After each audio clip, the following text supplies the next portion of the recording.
बहुत पुराने समय की बात है। कमलपुर नाम का एक गांव था। वहाँ किशोर नाम का एक बहुत भला और ईमानदार लकड़हारा रहता था। उसके माता पिता नहीं थे। बेचारा अकेला ही रहता था। वो जंगल से लकड़ियाँ काट कर लाता और बाजार जाकर बेच देता। इस तरह से वो अपना गुजर बसर करता। लेकिन इस सब में वो बहुत थक जाता। हे भगवान, ये कैसी जिंदगी दी है। लकड़ियाँ काट कर लाओ, बेच कर आओ और घर आकर खुद ही पकाओ, खुद ही खाओ। कोई पानी तक पूछने वाला नहीं है। अगर बीमार पड़ गया तो कोई दवा दारू को भी नहीं पूछेगा और खाने के तो लाले ही पड़ जाएंगे। कोई बात नहीं भगवान, इसमें भी तूने मेरे लिए कोई भलाई ही छिपा रखी होगी। ऐसा कहकर किशोर सो जाता है और अगले दिन फिर से अपनी दिनचर्या में लग जाता है। समय ऐसे बीतता है। एक दिन जब वो लकड़ियां काटने जंगल में गया तो उसने सोचा, क्यों ना आज जंगल की दूसरी तरफ जाऊं। वो जंगल की दूसरी ओर जाने के लिए जंगल के अंदर जाता है और जंगल के बीचों बीच पहुंच जाता है। अब किशोर जंगल के बीचों बीच पहुंच चुका था। वहां उसने देखा कि एक सुनहरे पत्तों वाला एक विशाल वृक्ष खड़ा है। उसके सारे पत्ते सोने के थे, लेकिन उसकी एक डाल टूटी हुई थी। अरे वाह, इतना सुंदर सुनहरा पेड़ है। मैं तो बचपन से लकड़ियां काटने इस जंगल में आता रहा हूँ, लेकिन आज तक मैंने इसे नहीं देखा। लेकिन इसकी यह डाल कैसे टूटी? इतने सुंदर पेड़ को तो किसी तरह का नुकसान नहीं होना चाहिए। अब मैं क्या करूं? कैसे ये ठीक होगा? तभी पेड़ से आवाज आती है, किशोर, आज तक किसी ने मुझे नहीं देखा और ना ही मेरे लिए ऐसा अच्छा सोचा। तुम एक दयालु लड़के हो। आज से मैं तुम्हारा मित्र हूँ। तुम्हें कोई भी समस्या हो तो तुम मुझसे कहना। पेड़ के इतना कहते ही उसकी वो डाल गायब हो जाती है। क्या तुम सचमुच मेरे मित्र हो? और वो तुम्हारी डाल, वो कहाँ गायब हो गई? क्या तुम एक जादुई पेड़ हो? हाँ किशोर, अब से मैं सदा के लिए तुम्हारा मित्र हूँ। और वो डाल मैंने लोगों की परीक्षा लेने और उनकी ईमानदारी की परख करने के लिए अपने जादू से प्रकट कर रखी थी। और हाँ, मैं एक जादुई पेड़ ही हूँ। अब तुम बताओ, तुम्हें क्या चाहिए? मुझे मुझे तो कुछ नहीं चाहिए मित्र। मैं अपने अकेले के लिए क्या मांगूं?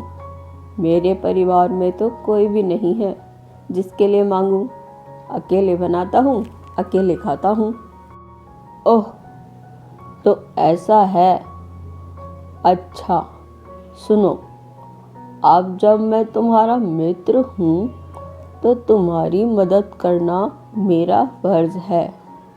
कल जब तुम लकड़ियाँ काट कर बाजार जाओगे तो मेरा एक पत्ता तोड़कर ले जाना और वहाँ एक सुनार के पास बेच आना, जिससे तुम्हें अच्छे पैसे मिल जाएंगे। अगले दिन किशोर बिल्कुल वैसा ही करता है। वो पेड़ से एक पत्ता तोड़कर चलने लगता है तो पेड़ उससे कहता है, जाओ मित्र, एक उपहार तुम्हारा इंतजार कर रहा है। किशोर असमंजस में पड़ जाता है और सुनार की दुकान पर जाता है। वहाँ वो सुनार और उसके होने वाले समधी सेठ मनसुख की बातें सुन लेता है। वहाँ सेठ मनसुख और सुनार के बीच दहेज के लेन देन की बात चल रही थी। सेठ मनसुख सुनार से कहते हैं, देखिए जी, मैं इतना दहेज नहीं दे पाऊँगा। माना कि हम लोगों का अच्छा व्यापार है, लेकिन नहीं जी, मैं इतना नहीं कर पाऊँगा। इतना कहकर सेठ मनसुख दुकान से बाहर आ जाते हैं। तब किशोर सेठ के पास जाकर कहता है, सुनिए सेठ जी, मुझे माफ़ कर दीजिए। मैंने आप लोगों की बात सुन ली और मुझे बड़ा दुख हुआ कि सुनार सेठ इतना लालची होगा। इतना धनी होने के बावजूद वो दहेज का लालच कर रहा है। सेठ जी, यदि आप बुरा ना माने तो मैं आपकी बेटी से शादी करने के लिए तैयार हूँ। तुम कौन हो और तुम कपड़ों से ही इतने गरीब दिखते हो, तो मेरी बेटी को कहाँ से खिलाओगे पिलाओगे, और मैं क्यों ही तुमसे अपनी बेटी की शादी करूं? मैं एक लकड़हारा हूँ और मैं अपने घर में अकेला ही हूँ। मेरे आगे पीछे कोई नहीं। और माफ़ करना सेठ जी, सबकी परिस्थिति सदैव एक जैसी नहीं रहती और आपकी बेटी मेरे साथ सदा खुश रहेगी। सेठ मनसुख किशोर की बातों से प्रभावित होता है और सोचता है कि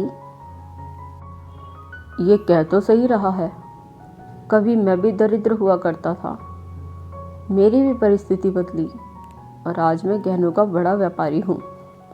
सेठ मनसुख किशोर के साथ अपनी बेटी की शादी करा देते हैं। किशोर वो सुनहरा पत्ता बेचकर अपनी पत्नी के लिए सुंदर कपड़े गहने खरीदता है। किशोर फिर से जादुई पेड़ के पास जाता है और उसे सुंदर लड़की से शादी कराने के लिए धन्यवाद करता है। पेड़ उससे कहता है, मित्रों को धन्यवाद नहीं करते। अब तुम एक काम करो, मेरे 2 पत्ते और तोड़ ले जाओ। इन्हें बेचकर तुम अपना घर बनाना और कोई अच्छा काम शुरू करना, क्योंकि अब तुम्हारी गृहस्थी शुरू हो चुकी है। और हाँ, अब पत्नी के आते ही अपने मित्र को ना भूल जाना। अरे नहीं नहीं मित्र, क्यों मजाक उड़ाते हो? ये सब तुम्हारी ही मित्रता की तो देन है। किशोर जादुई पेड़ के कहे अनुसार उन पत्तों को बेचकर नया घर और गहनों का व्यापार शुरू कर देता है। अब तक जो किशोर अकेले जीवन व्यतीत कर रहा था, अब उसकी सुंदर पत्नी थी, बड़ा सा घर था और अच्छा व्यापार था, और सबसे ज़्यादा कीमती जादुई पेड़ की मित्रता उसके साथ थी। अब वह अपने सुख दुख अपने जादुई पेड़ से बांटने उसके पास चला जाता।